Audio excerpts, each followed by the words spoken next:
and presently also the club's Good Governance Chair, joining this virtual event from New York City. And I am Imaginative Super President Melvir Buela of the Rotary Club of Midtown Diliman, reaching you all from the province of Laguna. We will be your moderators for today. The wonders of technology have indeed made it possible for us to come together from different parts of the world to discuss global issues such as good governance. And one very interesting facet of our involvement as Rotarians is the awareness of global key issues of the day, such as empowering girls, diversity, equity, and inclusion, and of course, good governance. Thank you all who are in this Zoom event and those who are watching via FB Live. It is incredibly heartwarming that we have about 200 participants who registered and supported this intercity good governance seminar, the first of many good governance fora that we intend to roll out this Rotary year. Let me now call on my fellow presidents of the host clubs to call this event to order. All clubs are from the Rotary District 3780 of Quezon City. May I call on ISP Alvin Mangona of the Rotary Club of Cagitiang Cubao, ISP Benji Soliven of the Rotary Club of Ayala Heights, ISP Joel Castro of the Rotary Club of Cubao Camias, ISP Tonet Campos, and ISP Arnold Sobremisana of the Rotary Club of Lagro Ascension. Okay, so good morning, everybody, fellow Rotarians, colleagues, friends, and distinguished guests. I would like to call this Good Governance webinar to order.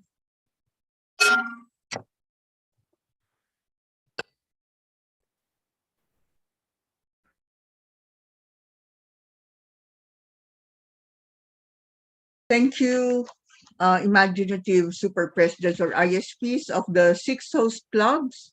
To begin our program, let us put ourselves in the holy presence of our Lord through an invocation to be led by President Nympha Numbla of the Rotary Club of Cagitiang Cubao. And this will be followed by the singing of the Lupang Hinirang. Let us all put ourselves in the presence of the Lord. Light of truth and of kindness, our Lord and our God. We cannot start the proceedings of this meeting without directing to you our call and praise. Lord our God, give us the opportunity to gain from this meeting. Increase unity of our purpose and will, the best intentions of programs and projects, in the midst of diverse approaches and friendships among co-equals. Bless abundantly all who are present, so that through this meeting we may be granted a mind to know you, a heart to seek you, wisdom to find you, and conduct pleasing to you. Hope of finally realizing our dreams and expectations according to your divine will, for the benefit of our beloved club and the people we serve. Amen.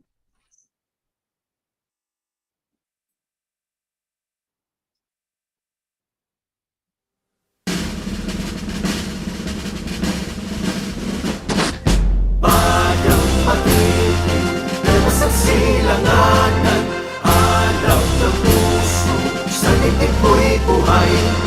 Lupang hinirang, tulad ka ng mag-ibig, sa panlulupi, di ka pasisikin, sa dagat at mundo, sa simoy at sa langit mong bukaw. May bilang ang tula at awis, magdayang minamahal, ang kislap ng mataw at mo'y tagumpay na naglilinig. Ang bituin at araw na kailan pa may di magdidilig. Lupa ng araw ng walhati pagsintang, buhay ay langit sa piling mo. Aming ligaya ng may pag-akakit, ang mamatay ng dahil sa'yo.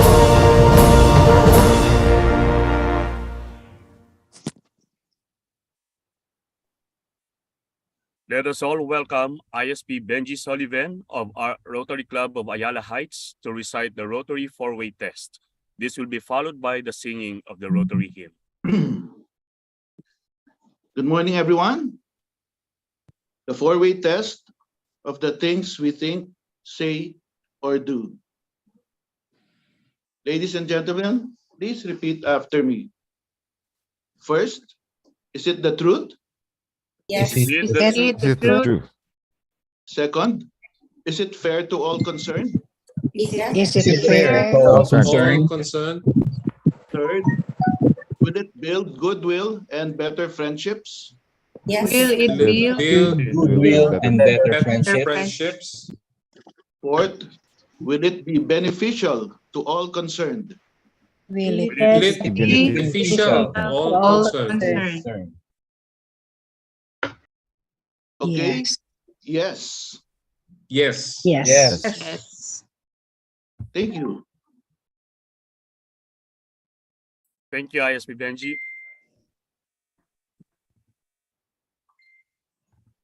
Let's now listen to the Rotary hymn.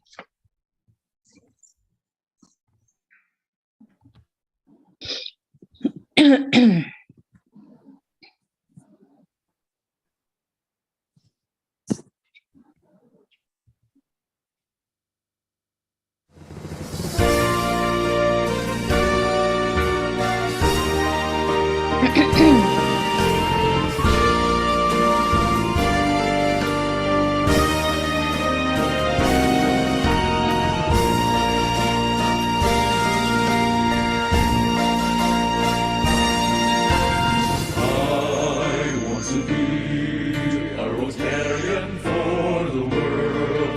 Make the Rotary flag as the flag of peace unfurled. I shall serve my community, help achieve universal unity.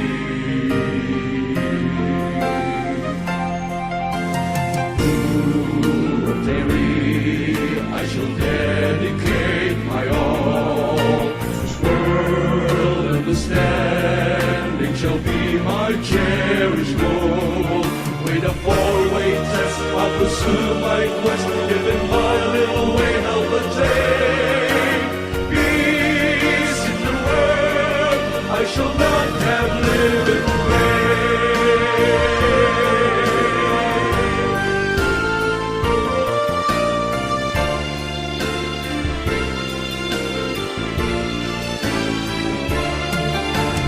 I observe service above self. Lend a hand to all who need my help. I'll get my spouse to involve in Rotary, and in Rotary ways I will train my family.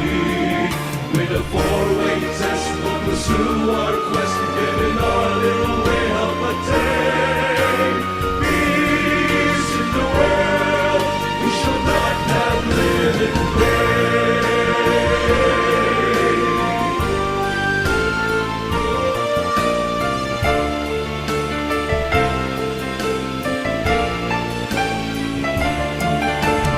Build a bridge for tomorrow's youth, strengthened by nothing but the truth.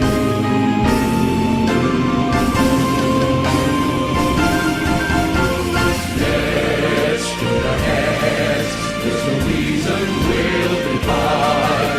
We shall all understand why the good Lord is our guide. With a four-way test, we'll pursue our quest, giving our little way of the day. Peace in the world, we shall not have lived in vain.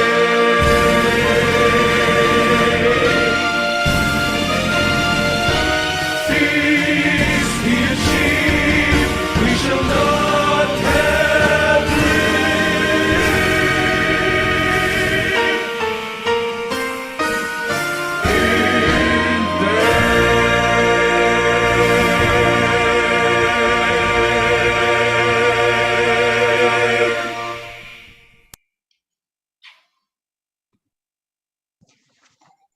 The Rotary Hymn is such a beautiful song that I can't help but sing when it's played. Now, at this juncture, I am extremely proud to introduce the District Governor of Rotary International District 3780 for her welcome remarks, our beloved Governor, Governor Florian Enriquez. Thank you very much, Past President Dory Raturta. Good morning po to everyone, especially to our multi-awarded Mayor of Pasig in our programs, guest speaker, Honorable Vico Sotto. Maraming salamat po, Mayor, for gracing your time to be our guest speaker on our webinar on good governance. Of course, sa ating district chair for good governance, my classmate, Past President Rebecca de la Cruz. And of course, salamat din sa participation ni Rotarian Nympha. Nympha, I miss you. And of course, sa lahat po ng ating mga host clubs for today, siyempre ang aking mga imaginative super president, sa pangunguna po ni Alvin Mangona ng RC Kagitingan Cubao, and din si ISP Melvir Buela, ISP Benji, ISP Joel Castro, ISP Tonet Campo, ISP Arnold, and of course to our fellow Rotarians and guests, and to all our viewers online. Magandang umaga po. So, I am so glad that we have our very own Mayor Vico for this topic. Being well-known public servant locally and internationally as one of 12 recipients of the International Anti-Corruption Champions Award for these efforts toward anti-corruption, I am confident that he can help us to refresh the good governance that we are practicing here in Rotary. Sabi nga sa ating title, is it politics as usual or meron bang pagbabago? When it comes to our mission, being at the local government or at a private humanitarian organization like Rotary, we have the same mission, and that is to serve people. While the government officials are using the part of our Constitution which declares the state shall maintain honesty and integrity in the public service. Here in Rotary, we are keeping good governance through the four-way test, especially by our first moral code. Is it the truth? This is because the truth makes Rotary an organization with high integrity and high ethical standards. By having good governance, we make sure that every single centavo of our donations is being allocated to its right place. That is why mayroon tayong good governance. Sa Rotary, scorecard naman ang ginagamit. We use this collective contribution of each member to execute impactful service projects that will help our fellow citizens for the global cause of Rotary, like eradicating polio and promoting Rotary's public image to attract more people to join our cause. But others might ask, what is the basis to validate the action we committed? And to answer this, just always remind yourself, is it the truth? You see, the four-way test is always here to remind us of the thing we say or do, at kasama dito yung pagkakaroon ng good governance. So as leaders and future leaders, it is important that we are having this talk to remind us that to imagine a brighter future is to have high integrity, especially in serving every very hopeful society that is also wanting prosperity. In a world with so much corruption, we must take an action by making change, and we can make this happen if we are going to inspire future leaders to commit themselves to good governance. Imagine a world We're all public servants. Our leaders are honest. So before I end, since we are all hoping for a better society through good governance, I will leave you this quote from our very own our President, Jennifer Jones.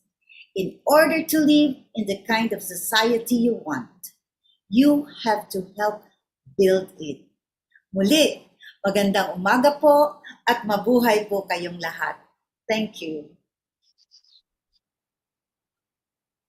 Maraming salamat po, our dear Governor Florian Enriquez, for your inspiring welcome remarks and for your enormous support for this good governance seminar. Thank you, Gov, for finding the time amidst your busy, really busy schedule to join us this morning. Thank you also. At this point, we would like to acknowledge the presence of our district officers who are joining us today. Also, Rotarians from California and the USA are also with us today. California and New York in particular.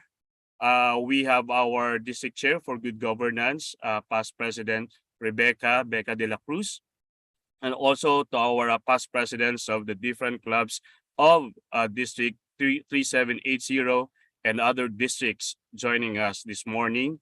I would like also to shout out to the imaginative super presidents, our classmates, who are also supporting us in this good governance seminar. So Pipi Dory, the morning is just getting more exciting. Evening sa amin, gabi na. Evening sa America, Yes. ISP Melbeer. Yeah. And it's actually it's very exciting that we now have 113 participants. And I understand that there are many more watching through Facebook Live. And of course, thank you very much, Gov Florian. Sobrang inspiring po. Inspiring ang inyong message. But it's time that we introduce our esteemed guest speaker. And for this, I would like to call on our imaginative Super President Tonet Campo of the Rotary Club of Camp Panopio to introduce our guest speaker for this morning, for this evening. ISP Tonet, please. Yes, good morning, everyone. Today, this task of introducing our guest of honor and speaker is a great privilege. Our distinguished guest speaker finished his bachelor's degree in 2011 with a major in political science and his master's degree in public management in 2018 with honors both at the Ateneo de Manila University. He was previously a project associate for the twin programs of Government Watch and Political Democracy and Reforms. He then served one term as City Councilor of Pasig, where he championed the passage of ordinances on citizen participation and freedom of information or FOI, with the latter becoming the first local legislation of FOI in Metro Manila. Running on a platform of change, he was elected Pasig City Mayor in May 2019. 2 years into his administration, the United States government recognized his efforts for transparency and accountability in governance, conferring him the Anti-Corruption Champion Award, along with 11 others from the rest of the world. Again, he won his re-election bid in May 2022 with a renewed mandate to continue the fight for good governance in Pasig City. Ladies and gentlemen, please join me in welcoming the multi-awarded Mayor of Pasig City and also a fellow Rotarian, Honorable Vico Sotto. Magandang umaga po sa ating lahat. Thank you very much for that kind introduction, ISP Antoinette. Sa ating pong lahat, it is an honor and privilege to be with you all. I just want to greet and thank our friends from the Rotary Club of Kagitingan, Cubao. Maraming salamat po kay ISP Alvin Mangona sa pag-imbita sa akin bumisita pa sila dito para imbitahin ako. At maraming salamat po. Of course, we also heard speak earlier our district governor of District 3780, Governor Florian Enriquez. Maraming salamat po, ma'am. Thank you for that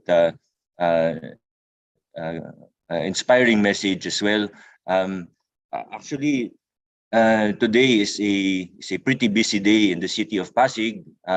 As many of you may know, today marks the 100th day of this term that started on June 30 of 2022.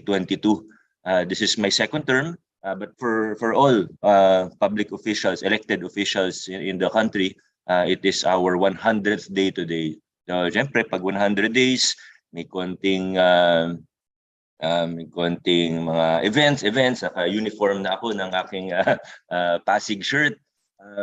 Pero kahit na medyo busy ngayong araw na ito, hindi ko naman po kayo matanggihan at ang totoong dahilan naman po kung bakit hindi ko kayo matanggihan ay dahil nakauupo ako sa aking tita na si Rotarian Nympha Nubla. Some of you may know that my middle name is Nubla. My mom, Ruby Rodriguez. Yeah, my mom, Connie Reyes, her real name is Connie Reyes Nubla. So sister-in-law niya po si Rotarian Nympha. Ayan. So kaya hindi ko po matanggihan kahit medyo busy ngayong araw na ito, and my apologies in advance if I will not be able to deliver my usual 30 or 40-minute message on good governance. This is sort of an abbreviated version, pero siguro sa panahon ngayon minsan mas okay nga yung abbreviated, with everything going on in the world, and especially when it was virtual or via Zoom.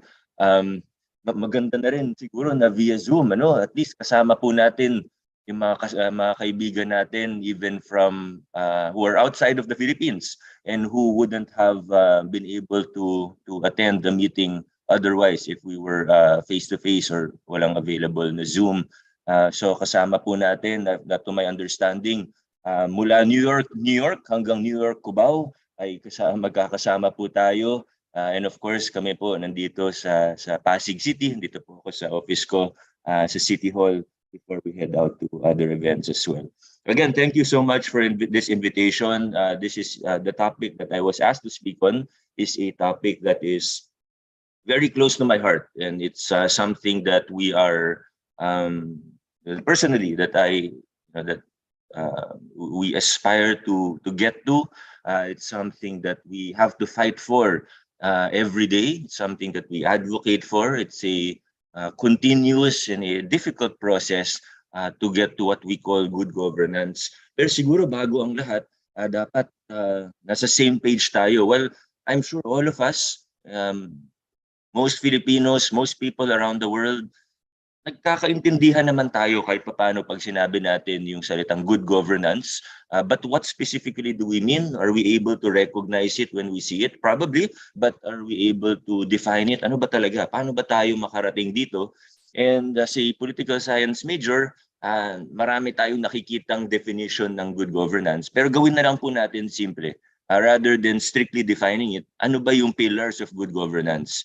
And when I was working in civil society, before I became a councilor, the working definition that we had, or the working sort of the operational definitions, good governance is governance with three pillars: transparency, ibig sabihin walang tinatago, kita ng tao, kita ng nasasakupan kung anong ginagawa ng leader. Second would be participation.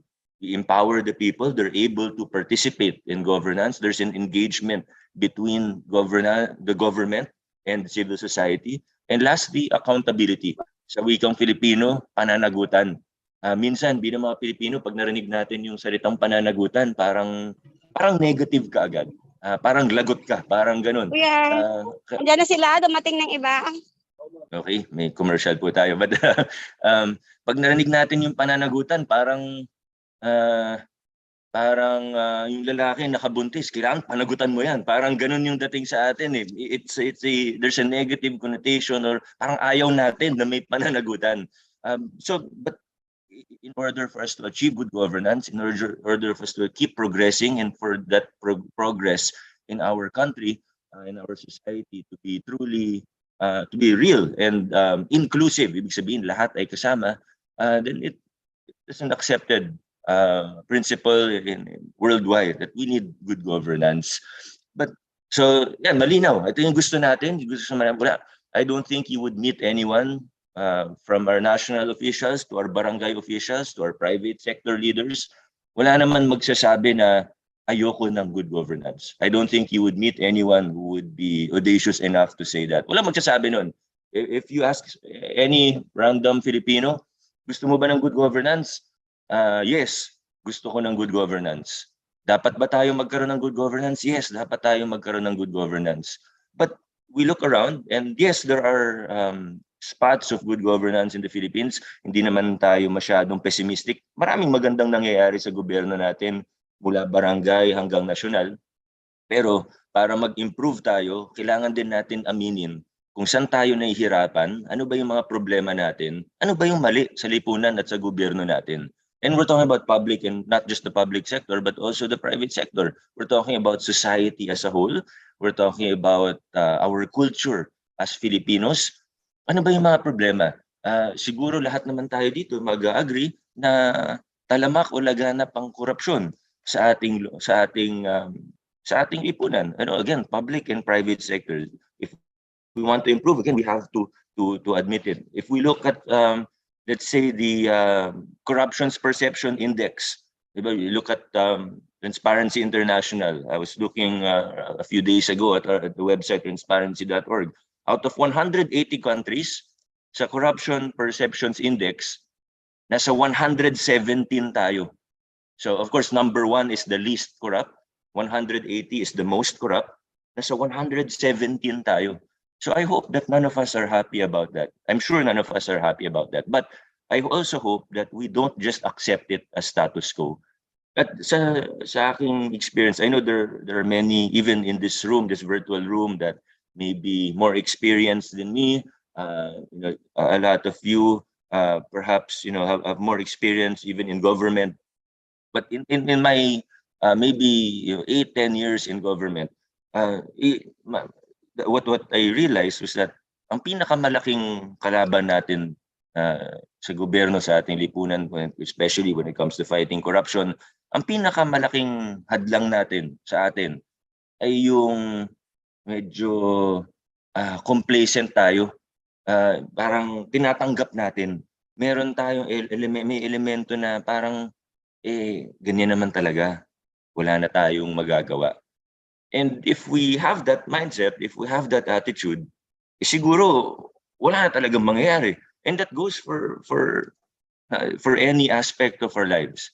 Pag kung estudyante ka, sinabi mo, masaya na naman ako sa straight C yung nakukuha ko, o ang grade ang QPI ko sa school nasa nasa dos lang.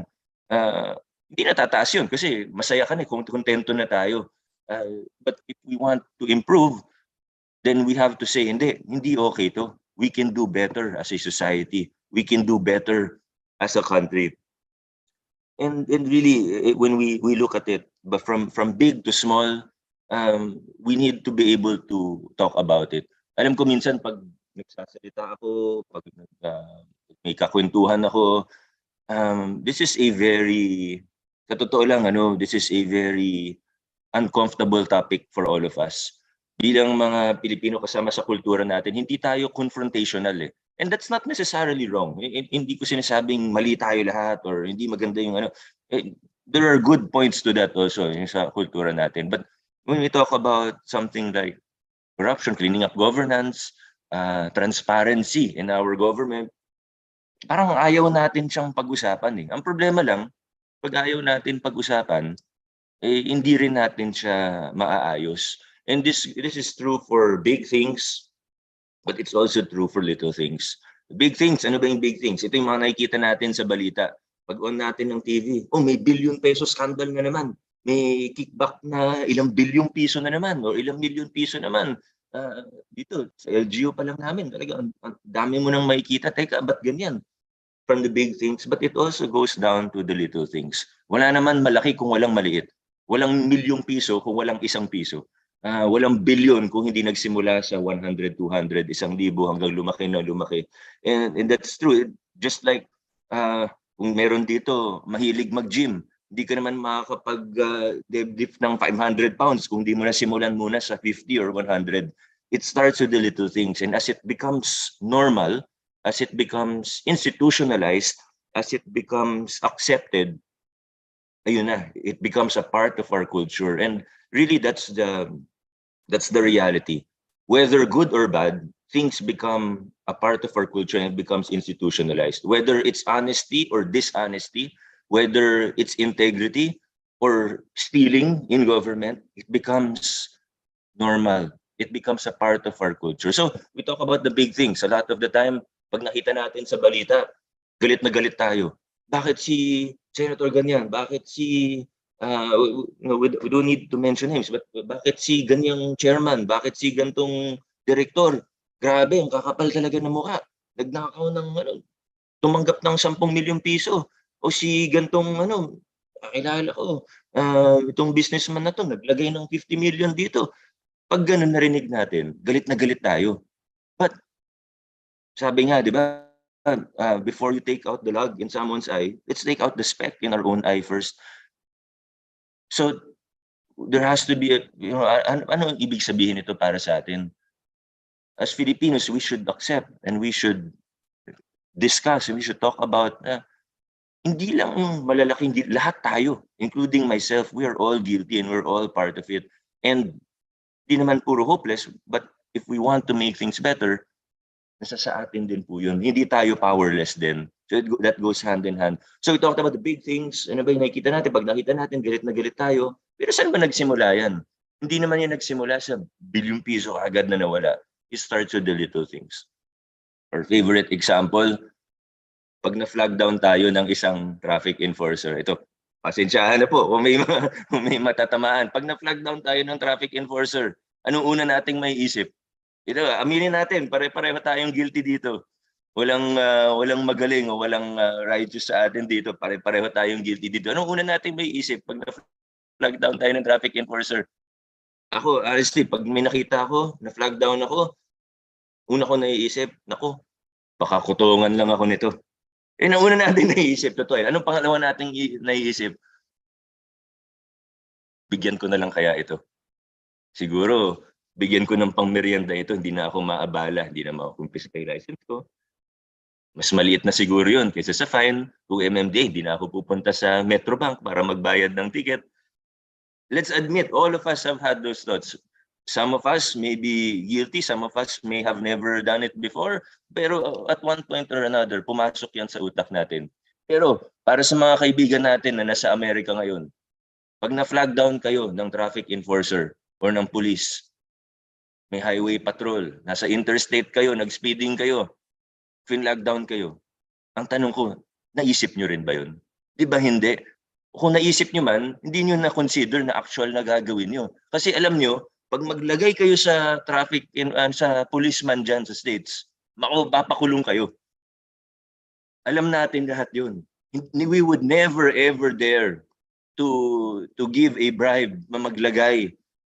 Hindi natin iisipin na kukutongan tayo. So, bakit ganun? Hindi naman na ibang Pilipino na nasa States. Sa Pilipino na nandirito sa Pilipinas, that's the same person. Dito rin naman galing yun eh.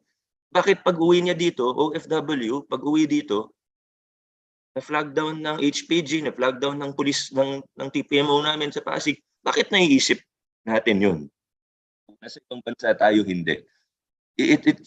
Parang nakikita ko yung mga naka-on yung video, medyo natatawa tayo at ako rin naman it's something that's peculiar if not funny. But I think it's important that we think about it. Bakit nga ba ganun? Ibig ba sabihin masasama lang talaga tayo? Ganun tayo mag-isip? Hindi eh. Kasi nasa ibang siguro yung akala natin mabait, yung kaibigan ko rin. May kaibigan akong Amerikano. Pag nandun siya sa Tennessee, sa States, pero siya rin, pag nandito, parang ginagawa niya rin yata. So, hindi ibig sabihin na dahil tayong Pilipino ay likas tayong ganyan, o natural sa hindi eh. If we really look at it and take a look closely, it's because here in the Philippines, we consider it as normal. Here in the Philippines, yung mga practice na ganyan, naka-institutionalize. Ibig sabihin, sinabi natin institutionalized, matagal na panahon, ganun na siya, mahirap siyang baguhin. Minsan parang mas normal pa sa atin gawin yung mali kaysa yung tama in many aspects of our lives.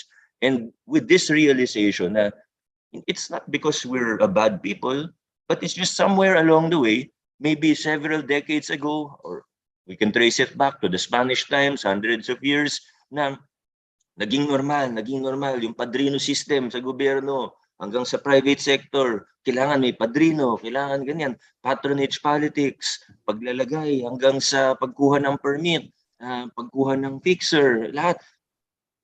Along the way, it became normal. And because it became normal, it became accepted by many people. Because it became accepted, it became more normal. Because it became more normal, it became more accepted, more people, and it becomes a vicious cycle. And I believe that if we want this cycle to stop for a better Philippines, kung nahihiya na tayo na, naku, 100 plus na naman yung ranking natin dun sa Transparency Index or sa Corruption Index, ano bang gagawin natin? If we really want good governance, which will benefit businesses, which will uplift the millions who are in poverty, if we want to end poverty, if we want to end corruption, then yes, we want to choose good leaders. Of course, that's a very, very important part of it. But it doesn't end there. It shouldn't end during the elections. We should examine our own lives. And I believe that if we truly examine our own lives, we will find things that we can change. Let's start from ourselves. And I may be saying these things now, but I'm also speaking to myself. May mga bagay na, teka, parang hindi ko yata dapat. Kasi, pwede kong sabihin kasi dito sa Pasig, sa LGU, na I became mayor 2019, marami sa mga empleyado namin dito, 30 years na, hindi pa ako pinapanganak, nagtatrabaho na dito. Merong mga practices, again, hindi pa ako pinapanganak, normal na. Kung ipagpapatuloy ko yun, for example, kickbacks in government contracts, tingin ko wala naman magsasabi na, uy, huwag mo gawin yan. Or kung meron man, within the local government apparatus or the bureaucracy, I don't think anyone would really, I wouldn't go to jail, walang magkakaso sa akin kasi normal naman siya eh. But if we really want to, baga kung hindi lang para sa atin yung gusto nating gawin, and we want to leave a mark, we won't be able, it's important, as I consider myself to be Air Force, but it's also important for me to realize that, of course, I can't change everything overnight. Marami yung gustong baguhin, tayo lahat, marami tayong gustong baguhin. We won't be able to change everything. I don't think it's even possible in just one generation. It will really take 2-3 generations if we want, we want to be like, the top 10 most honest countries, yung mga ganun. Talagang mahabang proseso yan. We have to work on our government institutions. We need to work on, denormalizing all of these things that have become very normal. We have to make normal transparent. Ang dami, mahabang proseso eh. But with that said, sana ang pangarap natin, habang nandito tayo, and I know a lot of you are established, whether the business sector, some of you may be government officials. I really don't know the fields, yung kung anong larangan po ninyo, nakausap ko po ngayon. But I hope that habang dumadaan tayo sa mundong ito, as cliche as that may sound or whatever, I hope that we have the mindset na, yes, I won't be able to change everything. Ako mayor, I won't be able to change the city. I won't even be able to completely change the local government. It's a huge organization, but I hope it's better that I passed by here.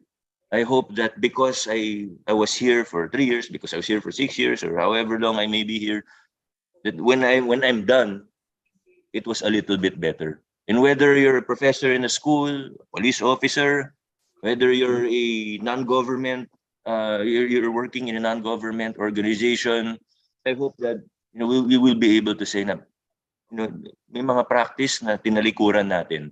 Kahit maliit na bagay, yung hindi paglalagay sa traffic enforcer. We can all start those little things. Yung hindi pagtapon ng basura sa kung saan. Maliliit na bagay, but pag pinagsama-sama natin yun, just like how, people na makikita mo, yung mga successful in their fields, everyone started small. Yung magaling na abogado, nag-start yan sa isang klase, nagsimula sa pagbabasa ng isang section, the civil code, it starts somewhere. And ganun din, if it's true for individual people in individual careers, it's true as a society also, as we aim and as we try to get to good governance. There are a lot of bright spots around the world, and I'm sure that, around the Philippines, in whatever LG you're from, there are, what we call islands of good governance. But as we become more, my favorite analogy in pushing for change, pushing for good governance, and I'll end with this idea. It's my favorite analogy. Yung pagtutulak para sa pagbabago, medyo pangit lang yung term na pagtutulak parang droga, but when we push for change, it's like pushing a giant wheel. Imagine there's a giant wheel. Nasa 8th floor po ako ng City Hall ngayon. Imagine there's a giant wheel that is 8 stories tall. Kung mag-isa ka lang, susubukan mong itulak yung giant wheel na yun. You try to push that giant wheel. Malamang walang mangyayari. Kahit mayor, kahit presidente, try to push it on your own, nothing will happen. But maybe one day there will be 2 or 3 of you who will try to push that wheel. Baka wala pa rin mga, pero pag baka pag 5, 6 na kayo, baka gumalaw siya ng 1 inch. Baka gumalaw siya ng 1 inch. Pag gumalaw siya ng 1 inch, baka may mga naka-standby dyan na sabihin, ay, napagalaw nila ng 1 inch. In the grand scheme of things, that's insignificant, but baka may ma-inspire. Pwede pala. Yung sinasabing imposible, yung sinasabing lalabanan yung korupsyon, posible pala. May konti silang nagawa eh. Sama kaya ako.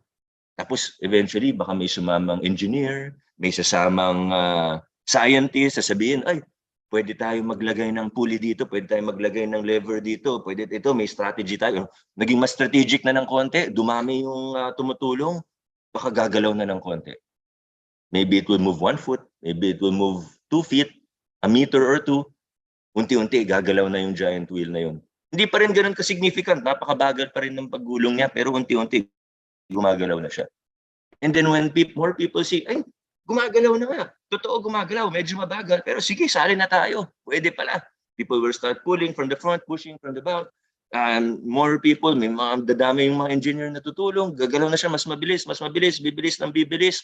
At darating sa punto na yung paggulong ay napakabilis na, nagkaka-momentum na, that it will actually be the other way around. That if you try to stop that wheel from moving, you will actually get crushed. And ganun din. Pag habang nandito tayo, we're pushing for changes, we're pushing for reform, we're pushing for a better society, we're pushing for transparency in governance, participation, accountability. We want to have a society where integrity is the norm at hindi yung kotong, hindi yung paninigil at paglalagay. At first, it will seem very impossible.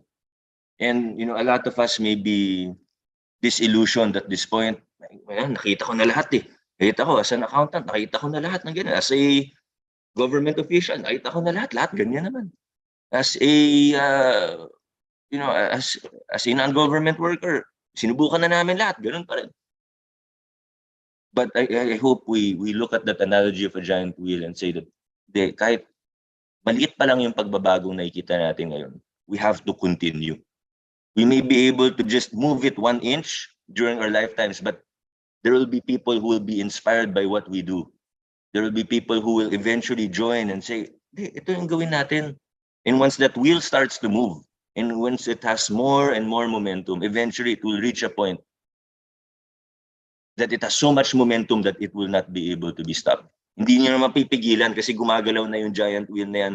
The wheel for change, for reform, for transformation in our society is in full effect. Hindi na mapipigilan yan. But again, it starts with the little things and it starts with every individual here. And I hope that we will help each other, and do our part for a brighter and better future for our country. And it's possible. Kaya natin yan. Let's start small and let's dream big for our country. Maraming salamat po. God bless po sa ating lahat. Maraming salamat po, Mayor Vico, for imparting with us your insights, views, pero higit sa lahat, ang hamon para sa bawat isa sa atin na huwag maging complacent at sa tuwin ay mag-demand ng transparency, makibahagi upang hindi ma-normalize or deeply embed sa culture natin ang corruption at katiwalian, maging sa gobyerno man o sa pribadong sektor. What really resonated with me is that kahit sa pang-araw-araw nating pamumuhay, we are faced with these normalized, institutionalized practices that defy good governance. And however difficult and challenging it may be, kailangan magsimula yun sa bawat isa sa atin. Let us stop normalizing corrupt practices, even the little ways like yung paglalagay kapag may traffic violation, etc. And as we have said in the chat box, we will have an open forum for your questions, comments, or reactions. Meron lang Siguro, akong PP Dory. tanong. Yeah. Thank you very much for those inspiring words, Mayor Vico. Magtatanong lang ako bago natin iset yung, kumbaga ay habang hinihintay natin na magsulat pa ang ating mga participants sa chat box, meron na tayo ibang nakita. Pero may gusto akong i-share kay Mayor. Last po ako nandyan sa Pilipinas, 2015 pa. Isang buwan may nag-consultancy lang ako sa DTI. At ngayon po ay nabalitaan ko na hindi daw po kayo nagpapalagay ng picture nyo sa mga billboard. Nakakatuwa po yun. Mula sa amin na nandito sa malayo, na naririnig namin na may mga ganun pala tayong mga public servants na siyempre sanay ako na nakikita ko na billboard, a project donated by o a project by. Pero ang nabaltaan po namin ay sinasabi daw po nyo na hindi naman nyo yun pera yun ang pamahalaan. Kaya congratulations po. Pero ang tanong ko po ay, do you think, Mayor, that there are too many laws already? Marami na ba tayong mga batas? Gaya ng, I understand, kaka-revise daw, may mga amendments ang ARTA, di ba? Yung Anti-Red Tape Act. Meron po ba kayong wish na panukalang batas na sana ay ipagpatibay pa ng Kongreso? Meron pa po ba? Thank you po, Ma'am Dory, for that great question. Una, mag-comment lang po ako dun sa sinasabi niyo na hindi ako naglalagay ng mukha. Hindi rin po ako naglalagay kahit pangalan, actually, project off, ganyan, because we believe that it's public funds. Kung meron dapat ilagay na pangalan ng taga-Pasig, kasi taga-Pasig yung nag-fund sa proyektong yan. So that's something that when I was actually starting, many people advised me not to do that. They advised me, kailangan maglagay ka ng pangalan kasi baka akala ng tao wala kang ginagawa. Yun yung very traditional mindset. Sabi ko naman, ako, gagawin ko kung anong tingin ko ang tama. Kung anong mangyari sa eleksyon, that's not the point. Kung matalo ako dahil ginagawa ko kung anong tingin kong tama, edi tatanggapin ko yun. Pero sa aking findings, after 3 years of being mayor, if we treat people with respect, we treat them as intelligent people, they will also act that way. If we treat them like bobo sila, ganyan, edi hindi tayo magpa-progress.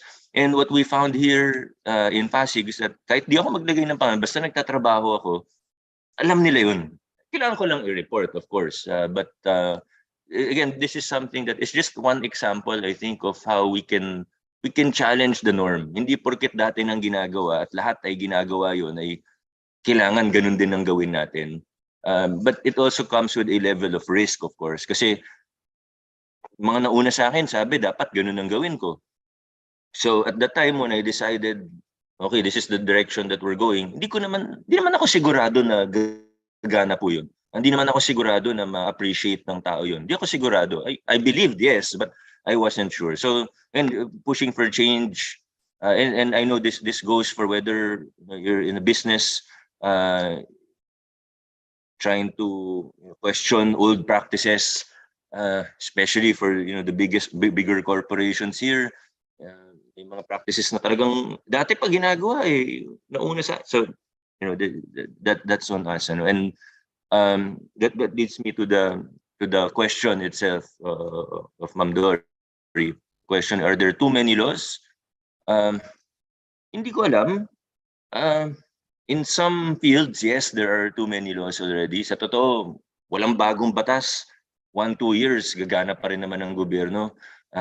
But I think the point that I really want to make is that we can have all the laws in the world, and again, focusing on good governance. So for example, procurement, yung pagbili natin ng gamit. We have great laws on procurement. RA 9184 is a very comprehensive law that is among the best in the world. We have good laws. Pero bakit? Halos lahat ng procurement. And no, I know I offend some people when I talk about this, pero aminin natin, halos lahat ng procurement sa gobyerno natin, at one level or another, merong kickbacks. Bakit ganun? Maganda naman yung batas natin. So again, it goes back to our point na it's a matter of what's accepted.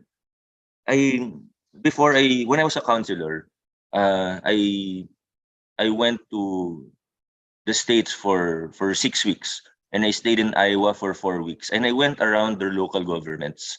I studied their procurement laws, and I found that a lot of our laws are practically the same. Pero ang ginawa ko doon, sabi ko, okay, I know I talked to their city managers, yung parang city administrator nila, talked to some of their councilmen, some of their, I talked to a lot of them. Sabi ko, okay, this is the process of procurement. 1, 2, 3, 4, 5. Step 1, 2, 3, 4, 5. Sa amin, here, for us in the Philippines, this is where corruption happens. This is where kickbacks are given at this point. That this is what happens. And they were so shocked. And they were saying, hey, what? Here, that would never happen. We would never even dare. Because we know that if we get caught, if someone finds out, our whole lives will be ruined. We will be put to shame. Hindi pa nga jail yung sinasabi nila eh. Hindi pa nga nila nabanggit yung jail. Most of them said, nakakahiya yan. Parang basically yun yung gist. But again, it's not because they're better people than us. It's just because it's not normal. At least in the local, di ko naman alam yung sa national or federal nila, no? But yung sa local nila, di nila ma-imagine na pwedeng mangyari yung gano'n na may kontrata, magbibigay ng 20% sa mayor. Di nila ma-imagine yun. But sa atin, sadly, it's normal and accepted. And that's why it happens. No matter how good your laws are, the kickbacks will continue as long as it's accepted in our society. As long as people say na, hindi, ganyan talaga yan eh.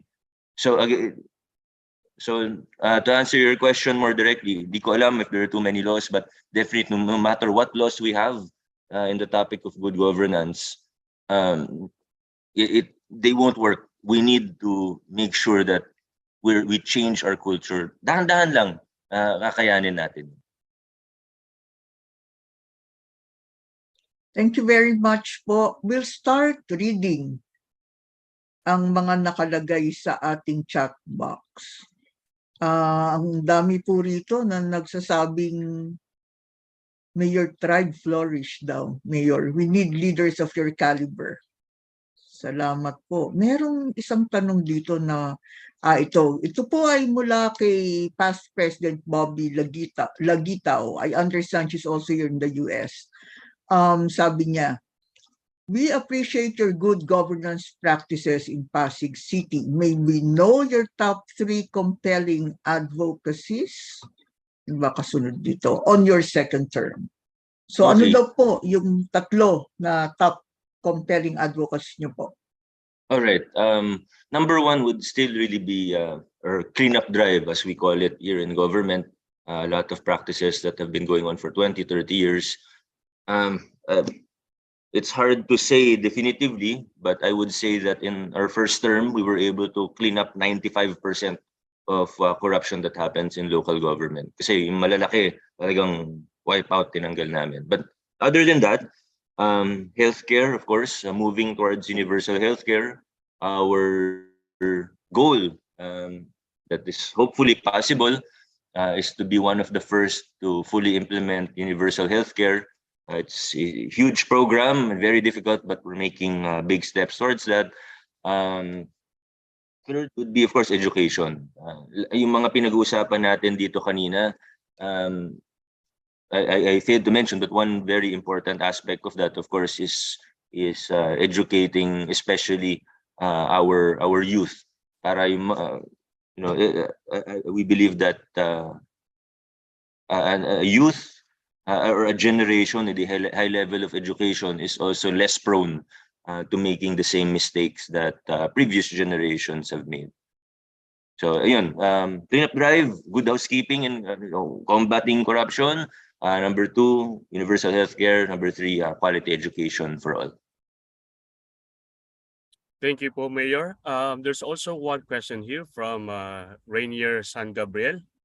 Thank you for your great speech, Mayor. How do we break a supermajority to provide an avenue for other political views and opinions to be heard?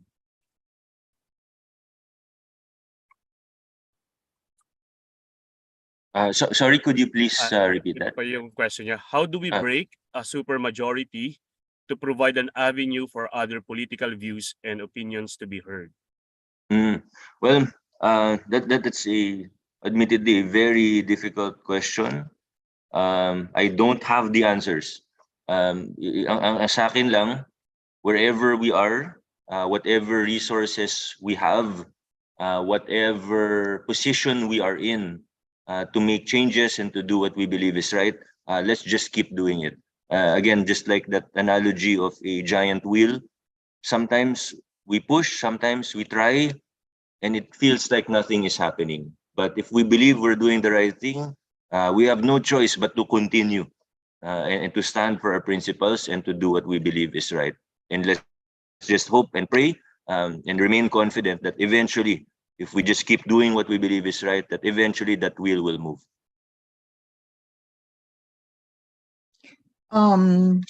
ISP Melvir, basahin ko yung sunod. Marami rin po tayong kasama ngayon, Mayor, na mga Rotaractors. Sila po yung ating mga kasamang younger than many of us. Ay, ito po isang tanong mula kay Jinky Gamit. Sabi po niya, TY po, Mayor Vico, question po. Under your administration, ano po ginagawa nyo to ensure na ang youth leaders from your city are influenced by your good governance? Okay, we've tried to, well, not tried, we have activated our Youth Development Council here in Pasig. We're encouraging all members or all our young Pasigueños, our youth sector, to participate hindi lang sa paggawa ng liga, hindi lang yung mga traditional na project ng SK, for example, or youth groups, but we want to get them involved in governance itself. So hindi pa siya baka may kakilala kayo sa Pasig or hindi ko kayang sabihin na talagang perfect or model na siya, but that's the direction that we're trying to go in.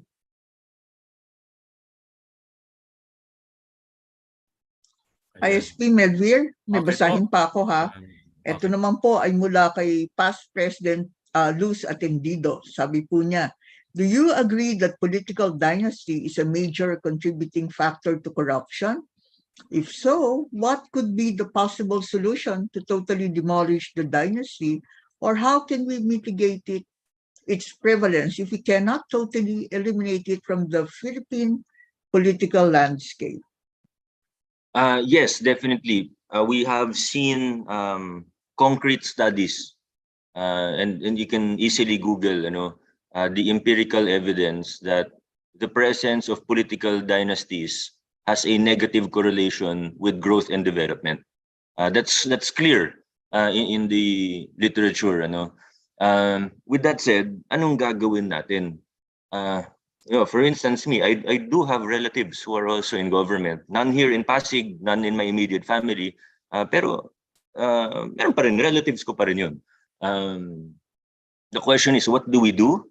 Especially since we have a Congress that most of them are members of political families, political dynasties. Ito naman, sunod-sunod, nagpapalit-palit lang naman.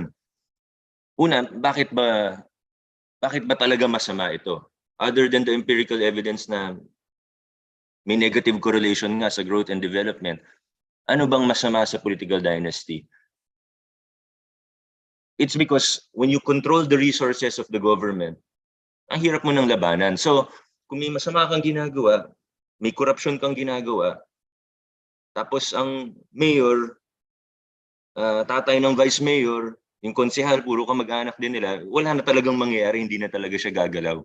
And yung sinasabi, yung tinatawag nga na captured, quote-unquote, ang resources ng gobyerno, it's very difficult. You have someone eventually who is honest, magaling, kaso kulang sa pera, hindi makapagkampanya ng malawakan.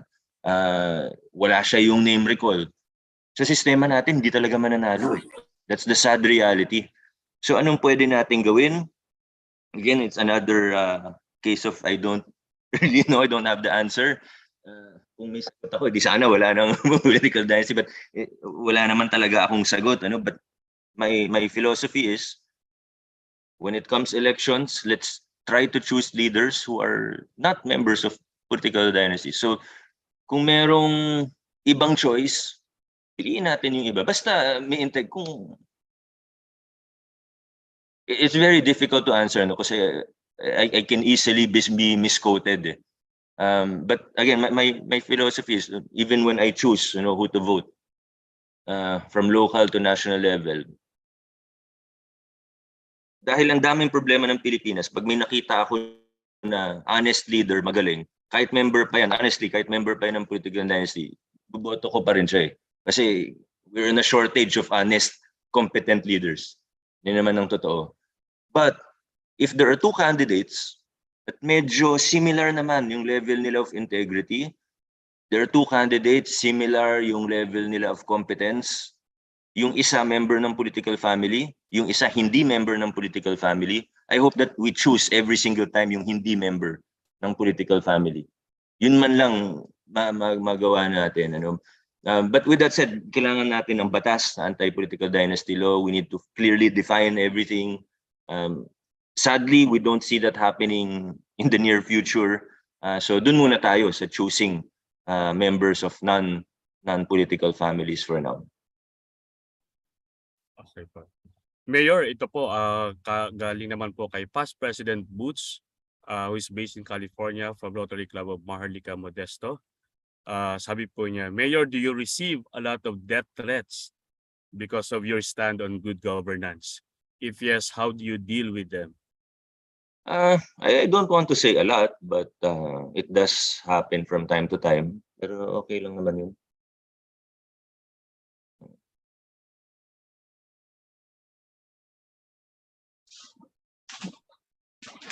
Can we ask the next question, Mayor? Okay lang po? Dami Yes, pong go ahead. tanong so we hope that you don't mind.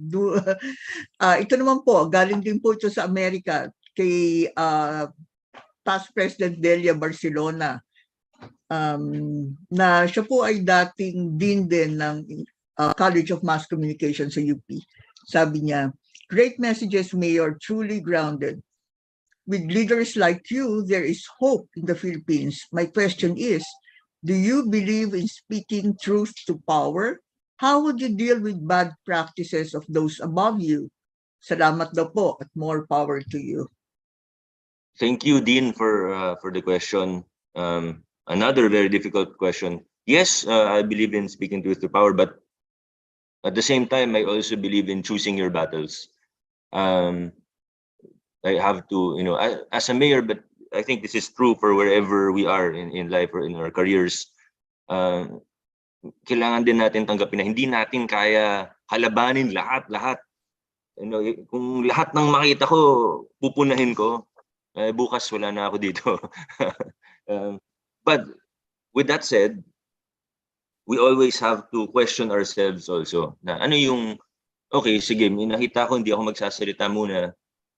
Ano yung intention ko? Am I just preserving my power and my position?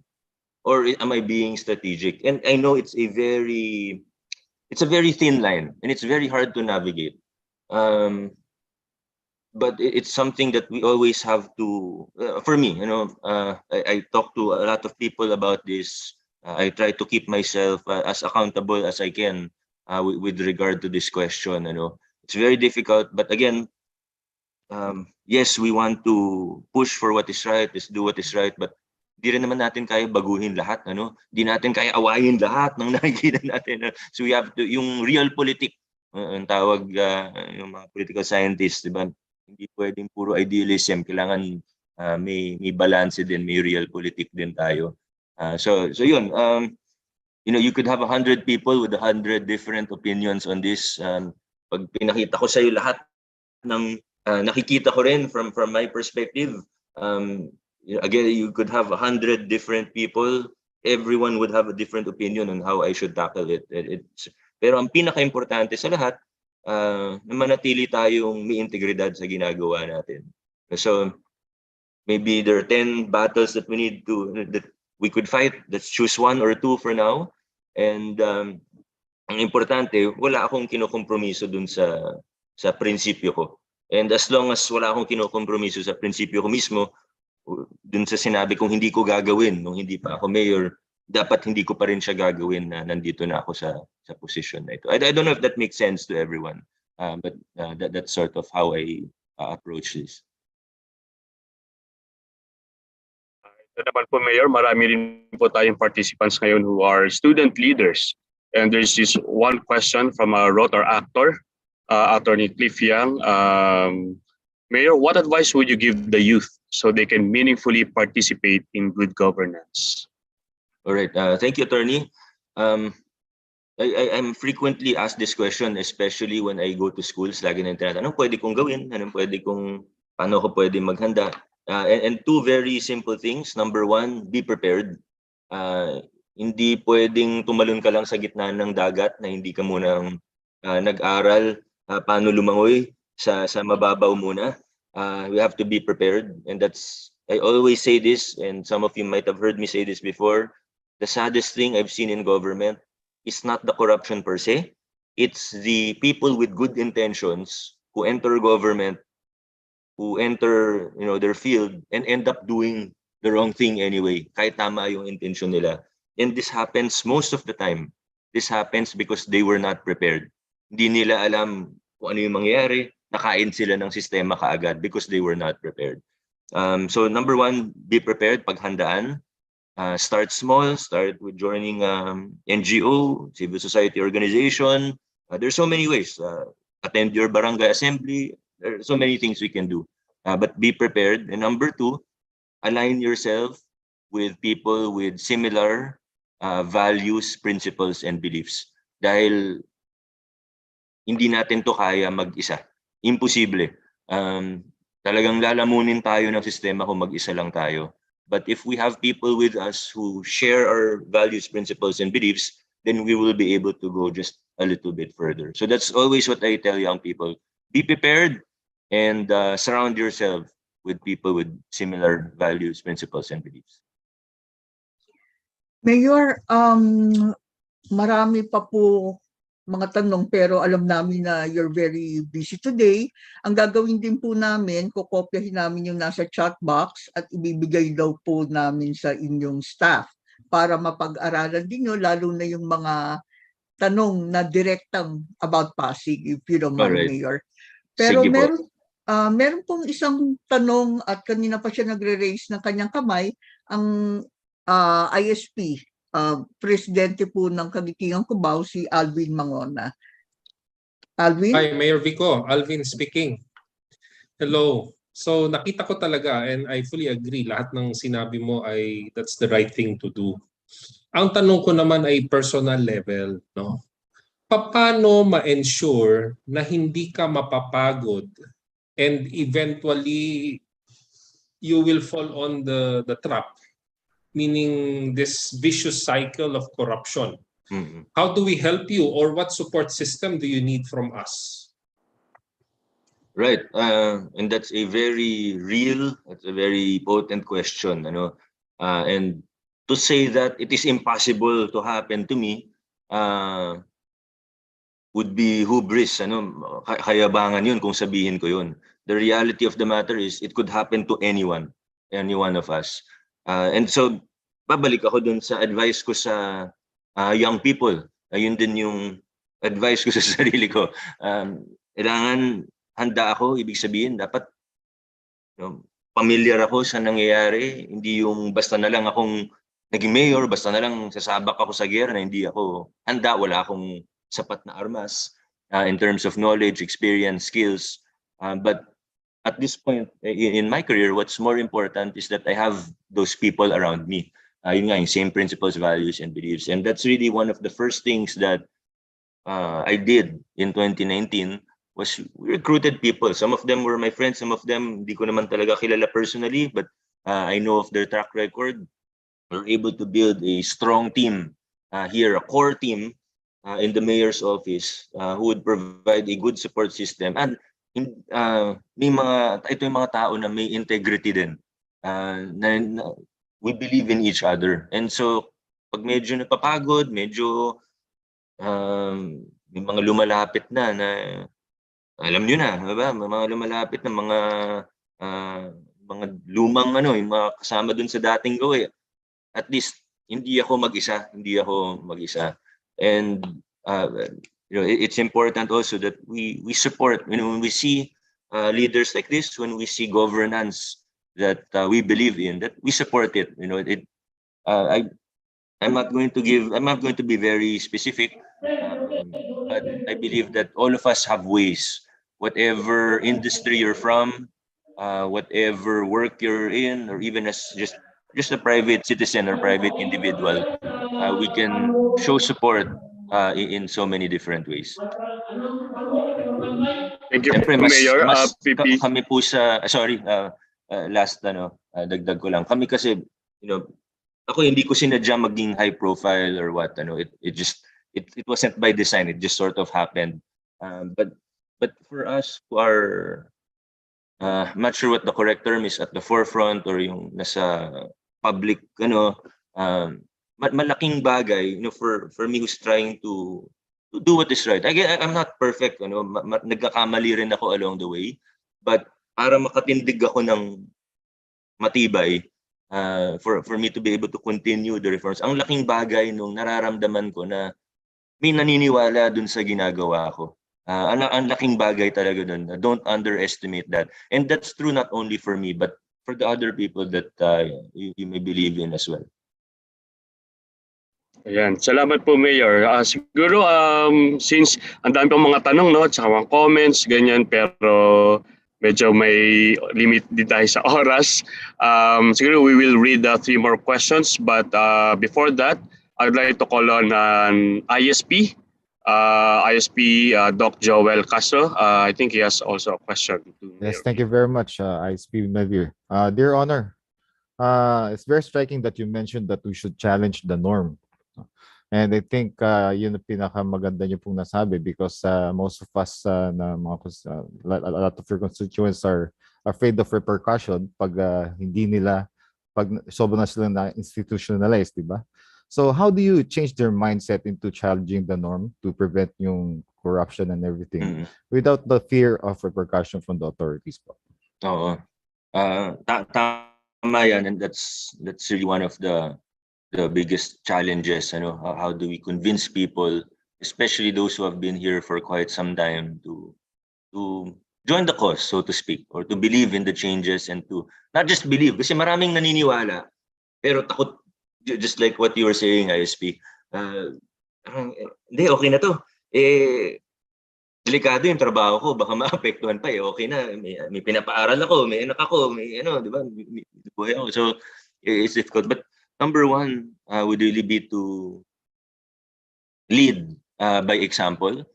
Kung sasabihin ko na, sige, dapat, if I were all talk, sabihin ko, anti-corruption, dapat di ganyan, wag na tumanggap pa, wag na mangutong mga traffic enforcers natin. alam nila tumatanggap ako. Wala na akong karapatan magsalita. Magsalita man ako, wala na yun. Pasok sa isang tenga, labas sa kabila. Wala nang makikinig sa atin. I will lose all credibility and things will just continue as it is. But again, looking at our enforcers, our traffic enforcers, this is one of my favorite examples. Sana hindi ako mapahiya. Baka mamaya may dumaan sa Pasig tapos biglang kutongan ng traffic enforcer namin. Nangyayari pa rin naman talaga. But really, when we entered here in 2019, ang perception sa Blue Boys, TPMO, nangungutong lahat yan. Talagang mga buhaya yan. Grabe. But now, we get reports na tinanggihan yung suhol. We get reports na talagang wala na. May pa isa-isa, suspend namin kaagad. Lalo na, daming nakasingit sa lisensya. Minsan, ang hirap din talaga tanggihan eh. Pero yung talagang nangungutong na lantaran, we were able to really change that. So, it might be a small, or some may think it's a trivial example, but that's an example of leadership by some, not just by me, but by the chief that we put in the TPMO or traffic office, traffic management office. Dahil naglagay ako ng tao doon na ito, hindi yan kumukuha sa mga permit natin, sa mga truck exemption. Pag damang bigyan ng permit, binibigyan, walang lagay yan. Dati alam nila kasi na ako 200 lang naman kinukuha ko eh. Yung sa boss ko, 1,000,000 yung sa truck ban exemption yan eh. Alam naman nila yun eh. So kahit anong gawin na reforma, kahit anong gawin na pagsasalita, wala din nangyayari. But because I was able to lead by example, and the chiefs that I put there led also by example, na hindi sila tumatanggap, hindi sila nanghihingi. Nag-disseminate, it went down, and hanggang ngayon, traffic enforcer, bihira na kami makahuli na nangungutong. So, it kind of leadership by example is really very important, I think, in this. Meron lang po Mayor. akong Thank you. last question na babasahin. Ito po ay galing kay Ana Clarissa Makatangay. Sabi niya, as an ordinary citizen and somehow being a critic of politics in the Philippines, we sometimes think that maybe there are some positions, especially in the LGU, which are already redundant. How about you po? Do you think there are positions in either local or national government na pwede na pong alisin or mawala? Marami. Siguro wag na natin isa-isahin, marami tayo nakikita na may mga overlap talaga or redundancies, and that's a reason why I am not in favor of federalism, because it will be adding another layer in our government, from our judiciary to our executive, all three branches, and it will add cost, it will add redundancies, and that's one. But let's not get into that. But marami. Streamlining is very important. Kahit kami dito, we have been rationalizing our offices. So creating new positions that are needed, but at the same time abolishing those positions that are not needed. So kasama yan sa trabaho ng gobyerno, dapat yung pag-streamline ng mga proseso, kasama yung mga posisyon na hindi kailangan. Alam ko papagalitan ako ng mga kasama kong Rotarian, pero marami po kasi nagtatanong, ano daw po ang ideal woman nyo, Mayor? Oh, and with that question, I have to go. At seriously, maraming salamat po ulit sa lahat, sa Cubao Kagitingan. Maraming salamat po. I was joking, but I do actually need to go kasi nandun na po yung mga barangay captains namin sa Rainforest Park. We will be distributing some DRMO equipment now. 100 days po kasi ngayon, so medyo maraming naka-line up na events.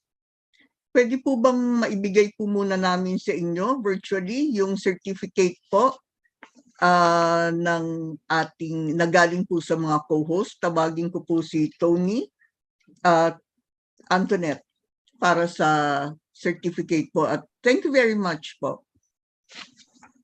Once again, good morning. Please allow me to read the citation. Plaque of appreciation is presented to Honorable Vico Sotto, Mayor of Pasig City, in grateful acknowledgement of his distinguished and invaluable service rendered as a resource speaker on a webinar on good governance. Given this 8th day of October 2022, signed ISP Alvin Mangona, RC Kagitingan Cubao, ISP Melvir Buela, RC Midtown Diliman, ISP Benito Sullivan, RC Ayala Heights, ISP Joselito Joel Castro Jr., RC Cubao Camias, yours truly, ISP Antoniette Campo, RC Camp Panopio, and ISP Arnold Sobremisana, RC Lagro Ascension. Applause to our guest of honor and speaker.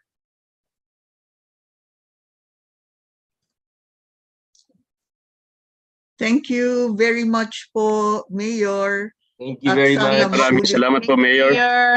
Maraming salamat po. I hope to see you all soon, face to face next time po. Maraming salamat po. Bye. Thank you po. Bye, Bye, Mayor. Mayor. Hi, Mayor. Ingat po. Pwede picture taking muna. Andyan pa ba siya? Ito po ba? Mayor, are you still here? May mga pictures naman yata nakuha. Yung Okay. mga hindi po kailangan magsalita, pwede pong pakimute. Pakimute po ang inyong kasi naririnig po namin kayo. Salamat po muli dun sa mga nagtanong at muli nagpapasalamat tayo kay Mayor Vico sa kanyang mga response. Napakaganda. Manatili po tayo. Everyone, please stay with us. Meron pa pong ilang parts ng program. At do not leave yet for you to qualify for our raffle at the end of the program. Meron po tayong ganun. Pero kailangan din nating tawagin ang district chair for good governance natin, ano? Yan. Melvir? Sino Okay. mag-introduce? Oo. Yes, Pipi Dory. Let us all welcome ISP Arnold Sobremisana to introduce the District 3780's Chair of Good Governance Committee, who will deliver her response to Mayor Vico's keynote address and the open forum that just concluded. Thank you, ISP Melvir, PP Dory. Good morning, everyone. It's my honor and privilege to introduce to all of you our district chair. She was the charter president of the Rotary Club of Constitution Hills, Bagong Sandigan, a global and best-class president, a multi-awarded Rotarian of the district in various capacities, including most outstanding global president, district officer, Rotarian of the Year, Marioneri Vocational Excellence Award, among others. She is currently the chair of the District Good Governance Committee for the past 4 years and was highly instrumental in setting up and institutionalizing the good governance framework and scorecard of the Rotary Clubs of District 3780. She was a member of the Rotary International Finance Committee from 2016 to 2019, ensuring that as an independent Rotarian member, a financial management of the Rotary International is properly managed and governed. An active advocate of good governance, a fellow of the Institute of Corporate Directors, an independent trustee of Public Safety Savings and Loan Association, and currently the president of C-Insure General Insurance Company. Ladies and gentlemen, let us all welcome our District Chair of Good Governance, past President Rebecca de la Cruz.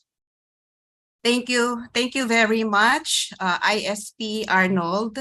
Magandang umaga sa inyong lahat. Sayang wala na si Honorable Speaker, Mayor Vico Sotto, but I'm sure all of us are actually inspired by his great speech. It is indeed a great honor for me as chairman of the Rotary International District 3780 Good Governance Committee to address our honorable guest speaker in this forum. Napakaswerte po natin. So, in absentia to our esteemed honorable guest speaker, Mayor Vico Sotto, one of my favorite, best-looking and highly competent local government executives in the country today.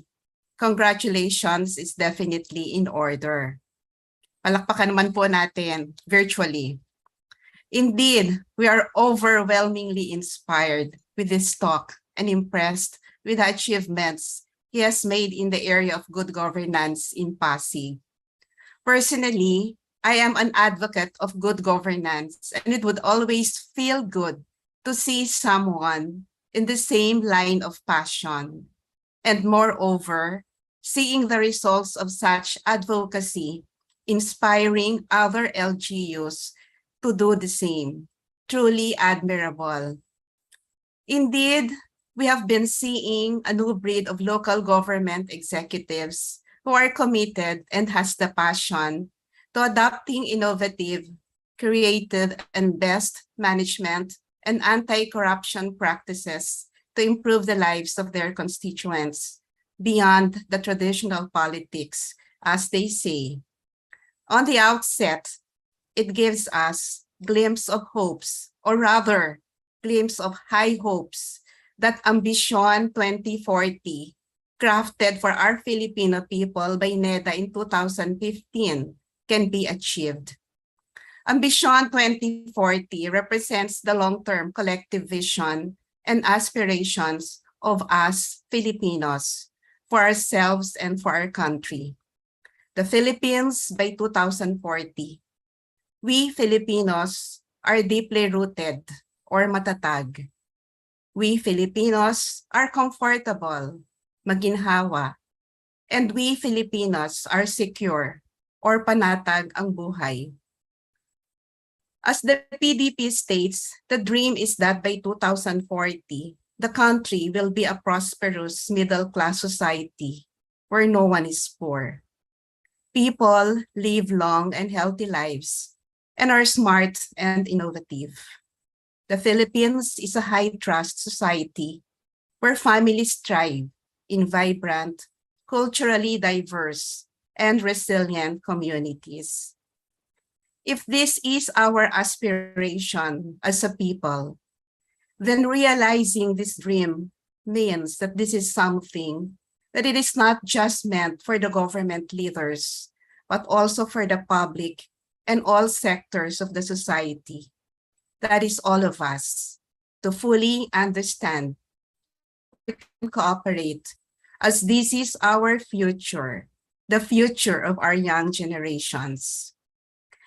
A lot of civic organizations, such as the Rotary, are doing something, in fact, even in bigger scale, in terms of supporting specific good projects for the humanity, implemented with good governance practices.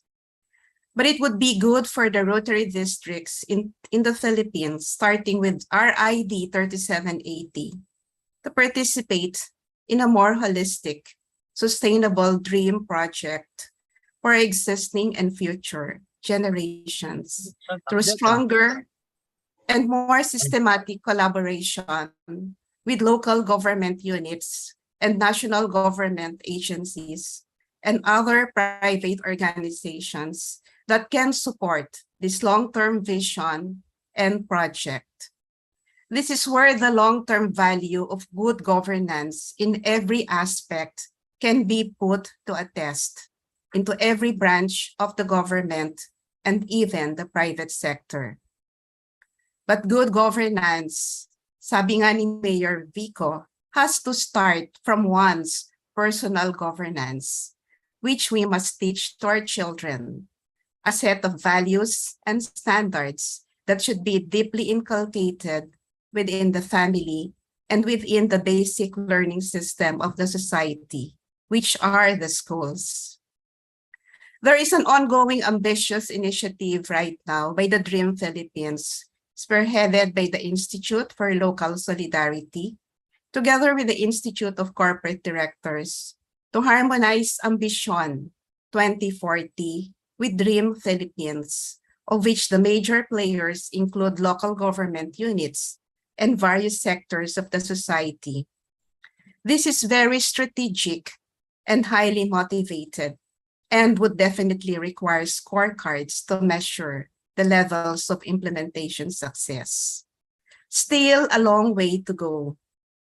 Looking forward that the proponents and more volunteers can fully support this and can be done even in concrete baby steps through the implementation of serious good governance practices across all societies. Hence, we need to replicate Mayor Vico the fastest possible to create a pool not only of highly competent but world-class local government executives dedicated to sustainable good governance practices for the Philippines.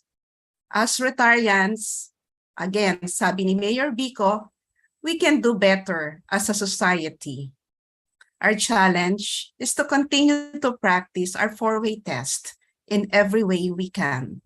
Support humanitarian projects, be more proactive and empowered participants of personal good governance, and be accountable for all our actions, no matter how small it may be, for the betterment of our society. So once again, thank you to our guest speaker, Mayor Vico, at maraming salamat po sa inyong lahat, sa inyong pagdalo sa ating Good Governance webinar for this morning. I'm sure all of us are inspired, all of us learned a lot of things. Once again, thank you and good morning.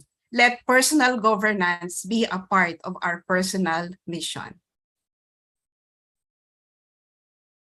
Maraming salamat po, our District Chair for Good Governance, Past President Rebecca de la Cruz of the Rotary Club of Constitution Hill, Bagong Sandigan, for sharing with us your responses and insights for the promotion of good governance, not just among the Rotarians, but the citizenry as well. Ito po makakarating po talaga kay Mayor Vico kasi naka-FB Live po tayo and recorded naman po itong webinar natin. Maraming salamat po. VP Dory? Thank you very much, Past President Becca. At this juncture, to recognize the participating host clubs, partners and donors who made this event possible, we would like to call on ISP Alvin Mangona of the Rotary Club of Kagitingan, Cubao, and PP Rebecca de la Cruz. Okay po, thank you very much, PP Dory. We start with the recognition of host clubs. So PP Becca de la Cruz, please. Okay, thank you very much, ISP Alvin. So on behalf of the Rotary District International 3780, our District Governor Florian Enriquez, allow me as the chairman of the Good Governance Committee to give the certificate of appreciation to the 6 participating host clubs of our Good Governance Seminar with Mayor Vico. So congratulations sa ating mga lahat ng ating mga 6 host clubs. Allow me to read this citation. Certificate of Appreciation for the Rotary Club of Kagitingan, Cubao, ISP Alvin Mangona, in grateful recognition of their initiative to enhance awareness of good governance among Rotarians and citizenry on October 8, 2022, during the Good Governance Intercity Virtual Meeting with Honorable Pasig City Mayor Vico Sotto. So signed, yours truly, Rebecca de la Cruz, as the District Chair of Good Governance, with our Governor Florian B. Enriquez, Imaginative Super Governor, RI District 3780, our Rotary Year 2022-2023. So the same certificate is also awarded to the other host clubs, namely ISP Melvir Vela from the Rotary Club of Midtown, Diliman, ISP Benito Soliven from the Rotary Club of Ayala Heights, ISP Antoinette Campo from the Rotary Club of Camp Panopio, ISP Joselito Joel Castro Jr. from the Rotary Club of Cubao, Camias, and ISP Arnold Sobremisana from the Rotary Club of Lagro, Asuncion.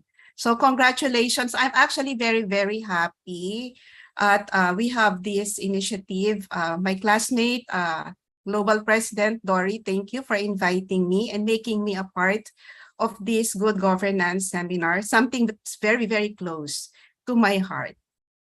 So, yan. Thank you. Congratulations to everyone. Thank you very much po, PP Becca. And correspondingly, we would like to recognize the donors, ISP Seth Isog, Rotarian Ninfa, Past President Police Colonel Marilu Abolok, PDS Bong Cruz, PP Dory Raterta, STDS Arnel Mateo.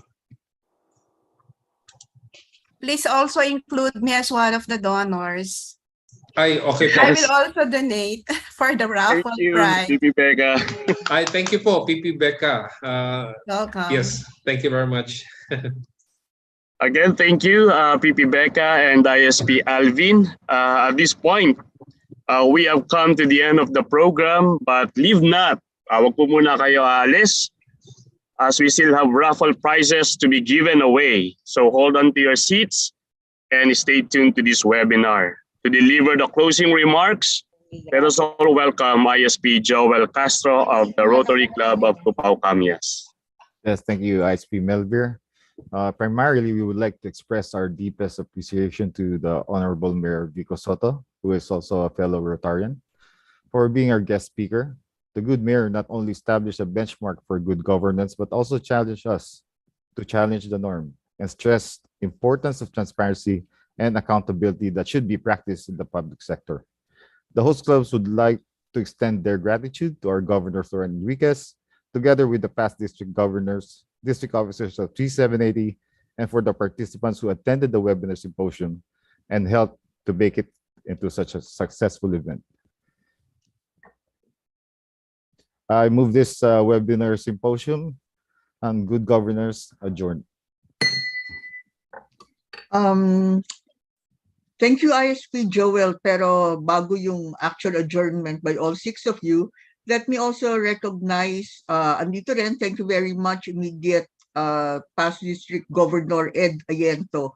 Sir, thank you sa inyong pagdalo, pagsali sa ating webinar. Thank you very much.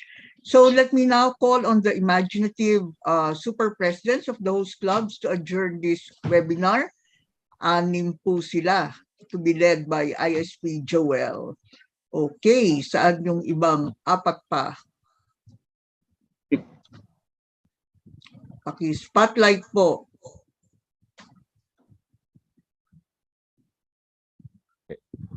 I move this good governance webinar adjourned. Thank you very much. Nabitin. Nawala yung dala. Pakisali mo, gawin mo munang 6 sila yan. Ayan. Para naman makita ng ating mga participants kung sino ang ating mga kasama. Nawawala si Antoinette. Alright. Where are you? Para lang po makita nyo kung sino yung 6 na yan. O one more time, paki-adjourn mo ulit, ISP Joel. I move this good governance webinar adjourned. Ayun. Nag-adjourn. Wag po kayong aalis. Meron po tayong pampasaya raffle. Ito na nga po ang pinakahihintay natin. We still have a strong 139 participants na nag-aabang din sa ating raffle. Maraming salamat for staying with us. We now turn the program over to ISP Benji and ISP Arnold, who will be our raffle masters. But before we proceed, allow us to express our sincerest gratitude and appreciation to everyone who joined us this morning. We hope that this webinar has imparted new learnings and insights that you may find useful as we continue to build a better society for today and for the future. Mag-picture taking daw po muna tayo. Yung mga hindi naka-on ang inyong video, kung gusto niyo. Walang pilitan. Yeah. Alright. Sabihin mo, Secretary Ice, kung ready na. Unahin muna natin ang nasa screen, yung ating 6 na magigiting na ISPs. Okay na? Secretary Ice, ikaw magsabi ng susunod kung paano. Okay po. Wait lang. Okay. First page po. Smile po lahat. 1, 2, 3. Second page. 1, 2. Smile lang po tayo. 1, 2, 3. Third page. 1, 2, 3. Usually, hindi na naka-open sila. Ayan. Okay. Sunod po. Fourth page. 1, 2, 3. Yung pinakamarami. Lima na lang po. Facebook. 1, 2, 3. Marami ang Facebook. Last na lang po. 1, 2, 3. Thank you po. Thank you, Sec Ice. Yes Thank po. you, Ice. Paalala ko lang, merong dagdag na raffle prize daw si PP Becca. Kung meron pa pong gustong mag-donate, pwede pa po. Okay, presence is required, ano? So, Yes. tawagin na natin muli si ISP Benji and ISP Arnold to facilitate ang raffle natin. Okay. Good morning, everyone. Morning. Good morning. ISP Benji, take it away. ISP Arnold. Yes, thank you ISPs and thank you ISP. Uy, ano ba itong... Ayan, nag-echo. Pakihinaan mo lang Ito yung na, speaker. Pakihinaan mo lang yung speaker nung isa mo, Benji. Para hindi naririnig nung isa. Para hindi mag-echo yan.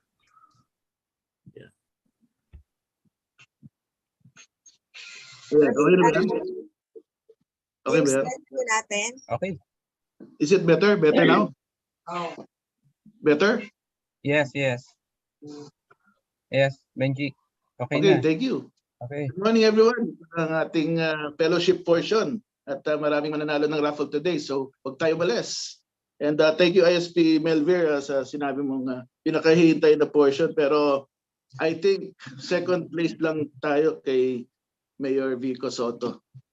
So, thank you again everyone for joining us today. Alam natin na tayo natutunan. Ngayon, marami naman tayong awards. So, ISP Arnold, you're looking great today. Gwapong-gwapo. Yeah, ikaw din. Oo, ang gwapo mo. Siguro lalo na pag may mga nanalo na. So, Yan. Siguro, can we begin na sa raffle? Are you there? Here's our magical raffle wheel. Rotary raffle wheel. Yan.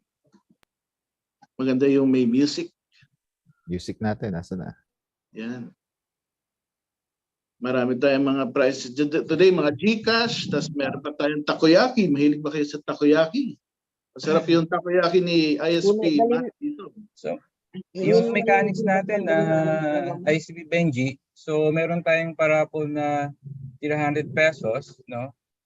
Na tatlo. And then we have a 500 pesos na tatlo.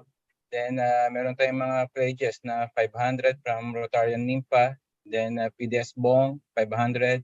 Then for Colonel Marilu Abalok, no, 4 na 500.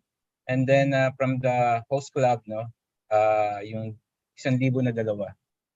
And then meron tayong dollars na nag-donate. Sino yun? ISP Benji? Yes, thank you sa dollars, Ma'am Dory, from New York.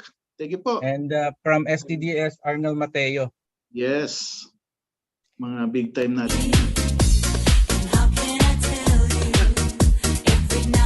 So, meron din tayong takoyaki, no? Galing from ISP Vico. So, 10 winners ko. Pagdadalawang kayo.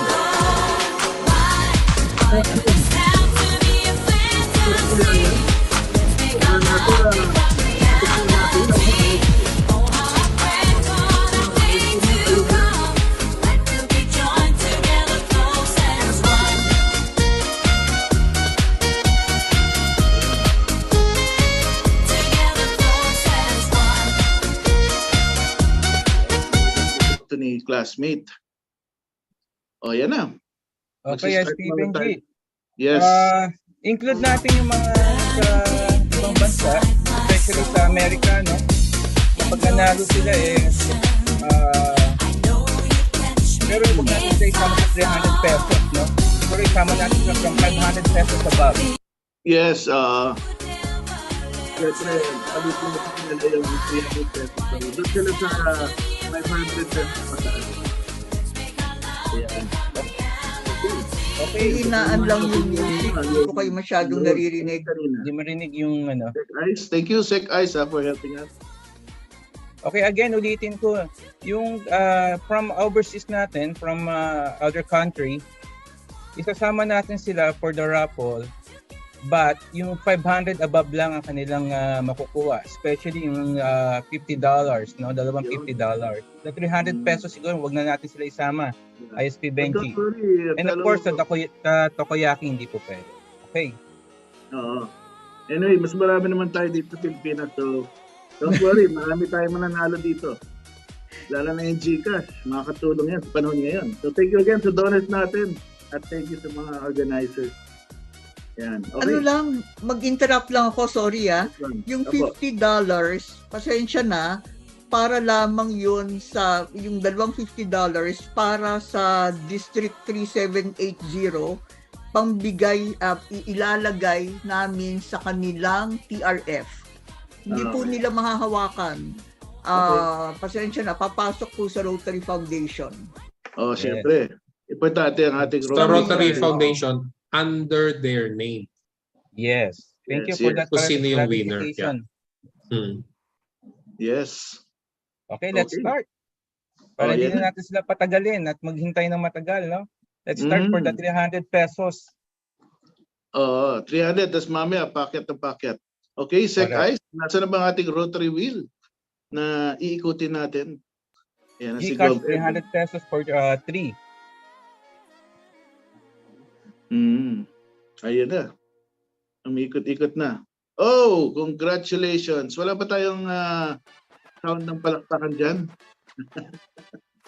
Okay, ang unang winner natin for the 300 pesos is Juliana Yu. Yes. Andiyan ba siya? Miss Juliana Yu. Congratulations. Mga nabibigay natin, no? Mga almost 10. 300. Anong pinanalunan namin? 300 pesos GCash. Wow, 300 Present ba siya? Present? Yan, nandiyan siya.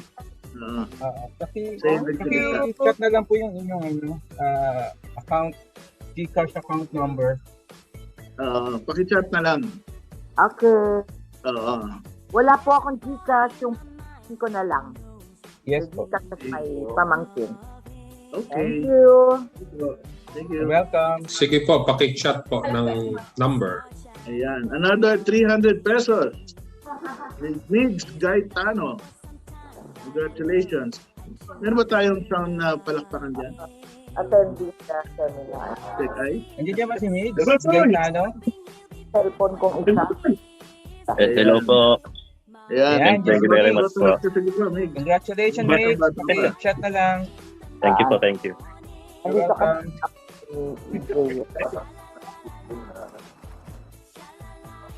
Ayan. Apple and Espineda. Apple Congratulations. Espineda, please acknowledge. Wala po siya. Wala si Apple. Okay. Last.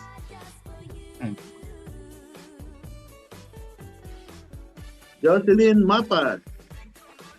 Congrats. Jocelyn Mapas. Congrats. Please acknowledge. Andyan po siya.